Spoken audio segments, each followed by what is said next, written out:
نماز کا پابند چھوٹی ایج سے بچوں کو کیسے بنایا جا سکتا ہے؟ بہت ہی امپورٹنٹ چیز ہے اور جس کے لیے سارے والدین پریشان بھی ہیں.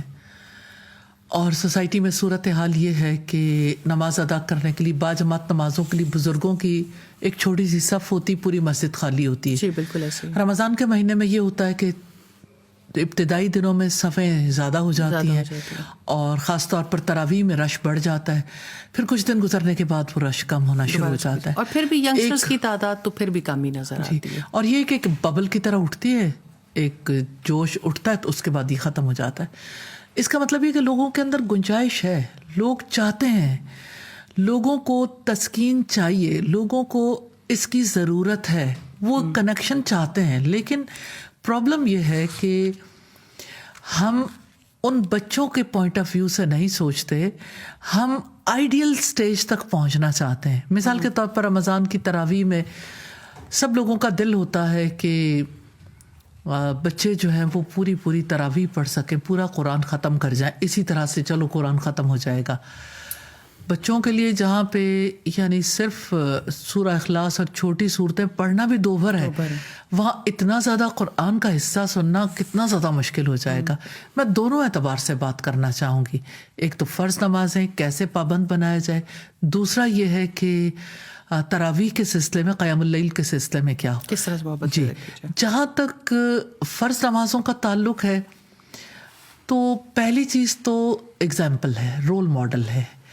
ماں باپ دونوں کو جب نماز کا پابند بچہ دیکھتا ہے تو آپ نے بچوں کو دیکھا ہوگا جن کی مائیں نماز پڑھتی ہیں بچے ساتھ ہی لیٹ جاتے ہیں، انہیں پتہ نہیں ہوتا کہ سجدہ کیسے کرنا ہے. ابھی سجدے کی عمر کو نہیں پہنچتے، انہیں سجدہ کرنا نہیں آتا، لیکن انہیں یہ پتا ہے کہ کسی نے پیشانی زمین پہ رکھی ہے اور ایک پوسچر ہے جو اختیار کیا سجدے کا، تو سجدہ ان سے نہیں ہوتا تو پورے کے پورے لیٹ جاتے ہیں. اب بچوں کو دیکھیے، چھوٹے چھوٹے بچے ہیں جو ماں کو مستقل نماز پڑھتے دیکھتے ہیں گھر کے اندر، تو اس کو دیکھ کے یعنی ٹائم پہ جو ہی جائے نماز بچتی ہے تو بچہ چاہتا ہے کہ میں ماں سے پہلے جا کے سجدہ کر لوں. بالکل ایسے ہی. ایک تو یہ بات ہے پہلی. ڈیمانسٹریٹ کر کے دکھائیں. جی یعنی مستقل طرز عمل جو ہے بچے کے سامنے ہو اور اس کو یہ پتا چلے کہ ماں خوش دلی کے ساتھ یہاں پہ آتی ہے تو بچے کے لیے بھی آسانی ہو جاتی ہے.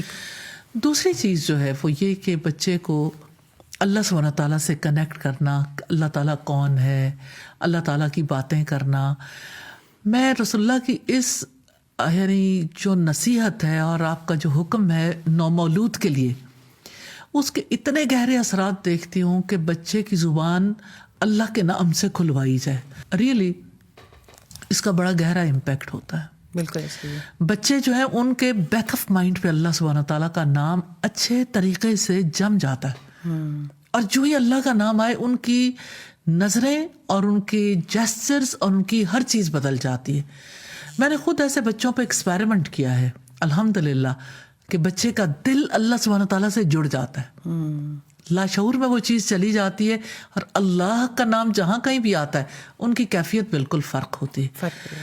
تو اس کا مطلب یہ ہے کہ جو نصیحتیں اللہ کے رسول صلی اللہ علیہ وسلم نے کی، جو طریقہ کار اختیار کیا، بالکل بے عین ہی آپ کے فٹ سٹیپس پہ چلتے ہوئے ان یعنی اس طریقے کو اختیار کر کے بچے کا دل اللہ سبحانہ تعالیٰ سے لگایا جا سکتا ہے. بچے کے دل میں اللہ سبحانہ تعالیٰ کی عظمت، اللہ تعالیٰ کی قدرت، اللہ تعالیٰ کی محبت، اس کی رحمت، جتنی چیزیں اس کے دل کے اندر ڈالیں گے اتنا زیادہ بچہ نماز ادا کرنے کے لیے تیار ہوگا.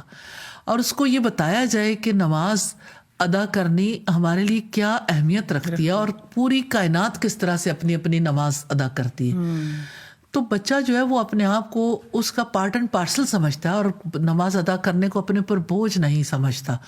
اور اس کے لیے نماز قبول کرنا 7 سال کی عمر میں نہیں، ابتدائی عمر میں ہی اس کے لیے یہ بالکل اس کے کردار کا حصہ بن جاتا ہے.